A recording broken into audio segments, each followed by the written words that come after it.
Hey everyone, it's me, author Alexandrian Fonte, coming to you with a new review.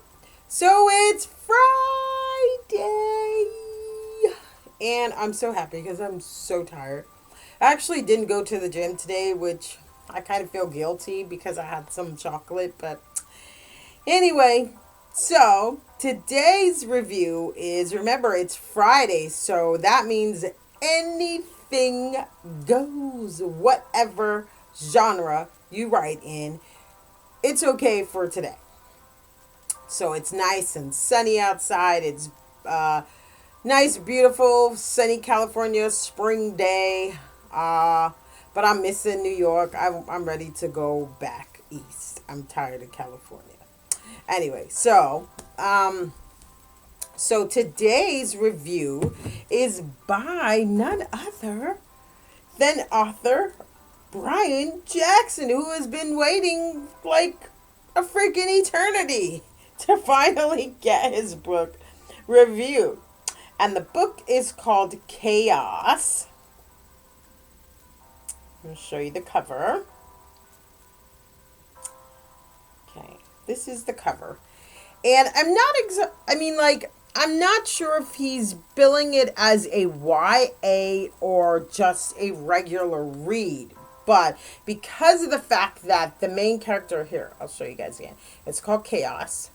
Because of the fact that the main character, as I see it, the main character is Charlie, and she's a kid. So I'm not sure which genre he wants it to fall in. You can basically just tell us down there in the comments, Brian. But so I'm going to say a YA, but not necessarily. Because it does have adult subject matter too. So this is probably why it's probably not a YA. But the main character is, she is like, I think it's a 12, 13. She's like a little bit out of a tween. Okay, so get to my notes. Okay, so the book follows Charlie, David, and Karen, basically. And she's like this super child. She has a superpower or a she can do pyrokinesis. So basically she can set stuff on fire with like her mind, her hands, whatever. And so basically there's two sanctions or factions that want this girl because of the fact that she could be like pretty much the savior of the world in this universe. And so there's two factions that want her. The Black Empire, and then I'm so sorry, I forgot what the other ones were called, but it's something that has to do with white. And so and basically so they want her because of this power. And then she like, there we go. Okay. So the conclave of priests, they pretty much try to take her. So her parents get killed. And it's like you get an inference of the Black Empire, and you see them all throughout the book. But the only issue is I kind of feel like the author could have done more backstory to that, but we'll get to that in a second. And so basically, one of these two factions, both light and dark, they're trying to get this little girl because they feel like she can. One wants to use her for ill-gotten gains, and the other one wants to, or at least that's the way I'm getting it. And the other wants to use her to help the people, but it's more like help the people the way we want you to help the people. And so, and she doesn't want to do either because she knows the catastrophe and all the stuff, the chaos that's going to come from trying to do what this conclave, which are supposed to be the good ones, want her to do. And so basically they're at the church, or it's like a castle, not a church, but like a castle. And so, they go with this man called Augustus because David's father knows of this prophecy, and so he goes to them and he wants to take her there, and so they wind up having dinner together, and it's like David doesn't trust any of them, but he does trust his dad, and so his dad is honest. His dad's like, I can't really tell you what's gonna happen if you go there, but they want you to go there, and because of the fact that this black empire has been after them like all this time, they pretty much don't have an option anymore. They have to go with one or the other. So it's like a lesser of two evils. And so basically they decide to go with David's father. And then when they get there, they're introduced to the priest Augustus, and basically Charlie's filling him up, but she feels like he got some stuff going on. I'm not feeling cool with him, and so basically she's speaking into him Latin, but she didn't know that she could speak Latin. And so, and it's as she's speaking to him, she's getting like this really bad, like eerie feeling from him. Not that he's an evil person, but that the stuff that he wants her to do will not benefit the people the way he thinks that it's going to. And so he pretty much tells them that they can't leave. And so David is like, yeah, right, over my dead body. And so, Augustus is pretty much like, yeah, we can make that happen, but she stays. And so to keep the violence and all of that stuff down, Charlie's like, fine, okay, I'll go. And she goes with them. And it's pretty much the same thing. The character says it's the same thing that the Black Empire did to her. They test her abilities. They took blood samples, all this kind of stuff. And so they're there, and then all of a sudden, it's like a couple of pages later, the conclave gets attacked, and it's the I started to say Black Plague, y'all. It's the Black Empire, and so they want her, and so basically you get to see what her power is truly like, because now they hurt her dad, her stepdad, because David and Karen adopted her when her parents got killed, and so they hurt her stepdad David, and so basically she goes off, and then David has power too. And so they're pretty much, Karen's like, go, you gotta escape, and when the Black Empire people come in to pretty much try to, take the little girl from her, and they're like, we're gonna kill you both, and she's like, so Karen goes, you guys go, you run, I'm gonna hold them off, and so she fights one of the Black Empire people, and, so they run, but before they got to run, the character who works for the Black Empire, I think her name was Nadia or something like that. I can't remember. I'm so sorry. I'm getting old, y'all. And she throws like a bolt of fire, and she hits David in the chest, and she pretty much knocks him out, and like, not to mention burns, gives him like 3rd-degree burns. And so Charlie is gonna go off and just like kill them all, but then Karen's like, no, just get him up and go, you go, escape, and so I'm gonna hold them off. So she fights her, and then Karen winds up killing her, and then and so as they're running, things are just that bad, so she has to call up this power, and she basically slays everyone there, and unfortunately, as she does, a U.S. senator is there, like, trying to see this little girl, because like this same guy Augustus, he called the U.S. and then he called like a British reporter, and so basically he was going to report on what was going on, and then the senator was going to see, but unfortunately the senator happened to be behind these Black Empire people that Charlie went to kill or to stop.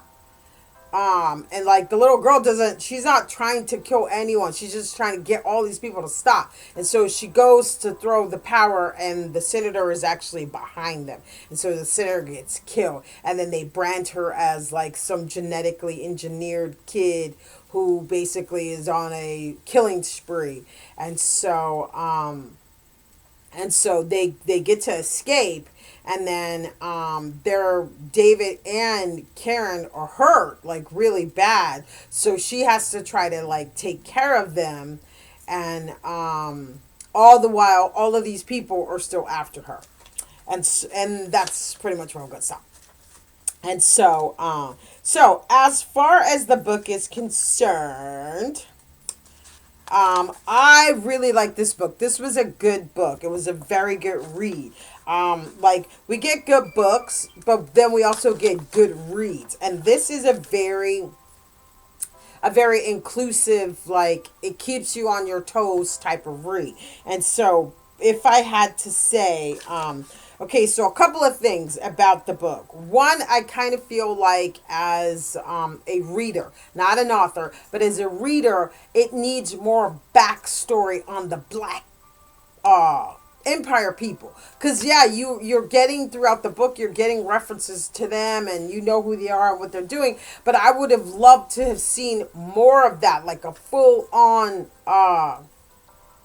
like a full on play up of them, like at the beginning of the book, like a flashback, of what you get to see. And then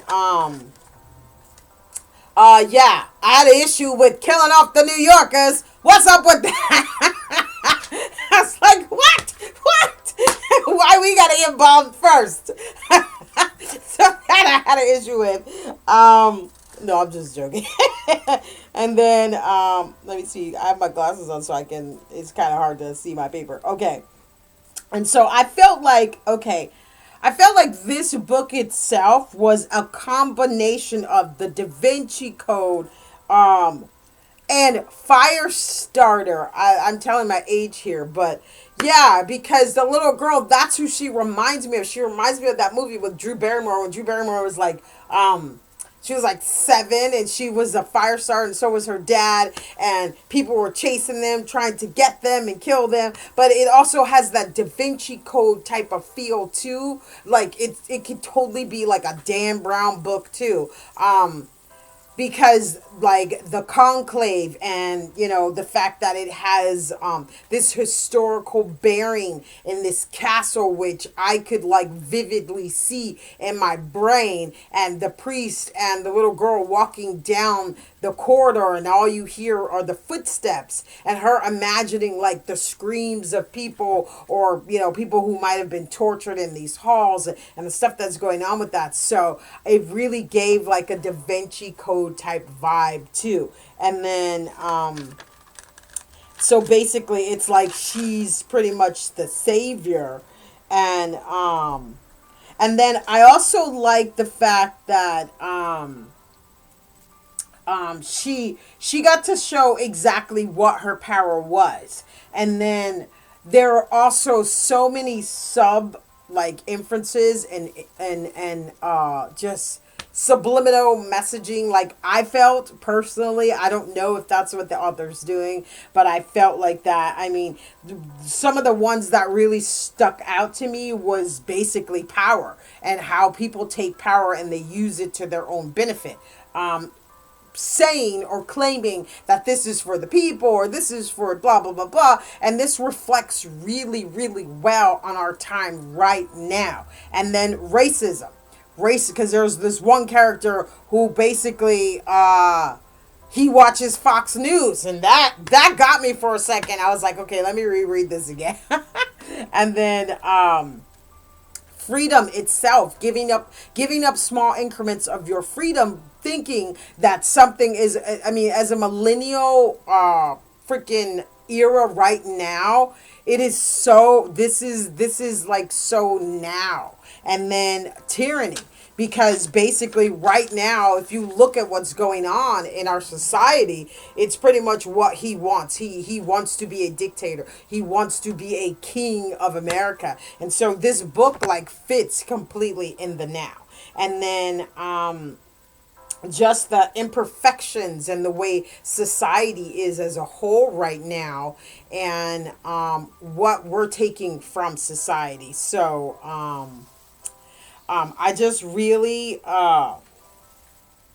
I really enjoyed this book because it basically, like I said, it was so for the now. So if I had to star this book, I would give this author 4 stars because of the fact that it's very intricate. It draws you in, and like, if nothing else, you guys know by now the if it's on an intellectual level, it is so my cuppa. And so, and then crazy thing is, the Da Vinci Code is one of my favorite movies and books. I love the entire Dan Brown series, so it got me right there when I opened it up and I started reading that. I was like, oh my god, this sounds, totally like it could be something like that. And so, this book was really good. I really want you guys to go out and get it. He deserves a 4 stars for this book. It is called, once again, it's called Chaos, and it's by author Brian L. Jackson. And you can find this at Amazon.com. And I really, really encourage you guys to go and pick up this book. And I really recommend it because it's that good. And that is pretty much it for our review today. Sorry that my camera looks a little grainy. I'm actually it's daytime, so it shows, for some reason it shows more grain when it's daytime. But hopefully, I saw that darn camera. It's like halfway here. You could track it, so it should be here on the 28th of February. So let's keep our fingers crossed that it actually shows up, so you'll be able to see my face. If not, I will have to buy another one or figure out something else to do because, yeah, it looks a little grainy. And I'm really tired of the orangeness. So, anyway, that's pretty much it. And I thank you guys for watching. And remember, subscribe. Click that little button and subscribe. And then hit that little bell. So every time we upload a new review, you will get it. And don't forget, there's a little box down there. It's either over here or over there. It is reviews of your fellow indie authors. Watch those. Show them some love too.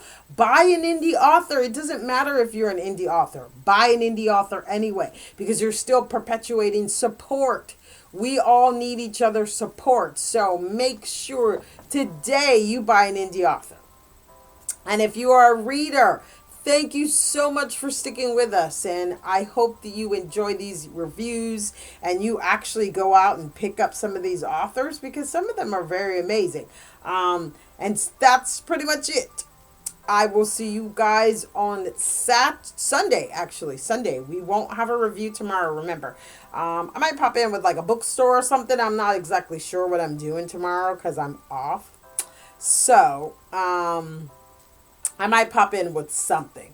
And remember, don't forget, the end of the month, we will be calling, or we will be drawing a winner for the $50 Amazon gift card. And the books and whatever else we decide to stick in that box. It's going to be a big, huge box. So make sure that you are watching your fellow authors, or watching, if you're a reader, watching the reviews and leave a comment on them. And that way we know that you're actually watching them. And that's it. And I will see you guys on Sunday with a new review. And I'm not sure exactly yet who our YA author will be this Sunday. Because we haven't gotten any YA. And we already did SK. So if you are an author and you know any YA authors who would love to have their book reviewed live, then send them to us. That's it. Peace and love. And I will see you on Sunday.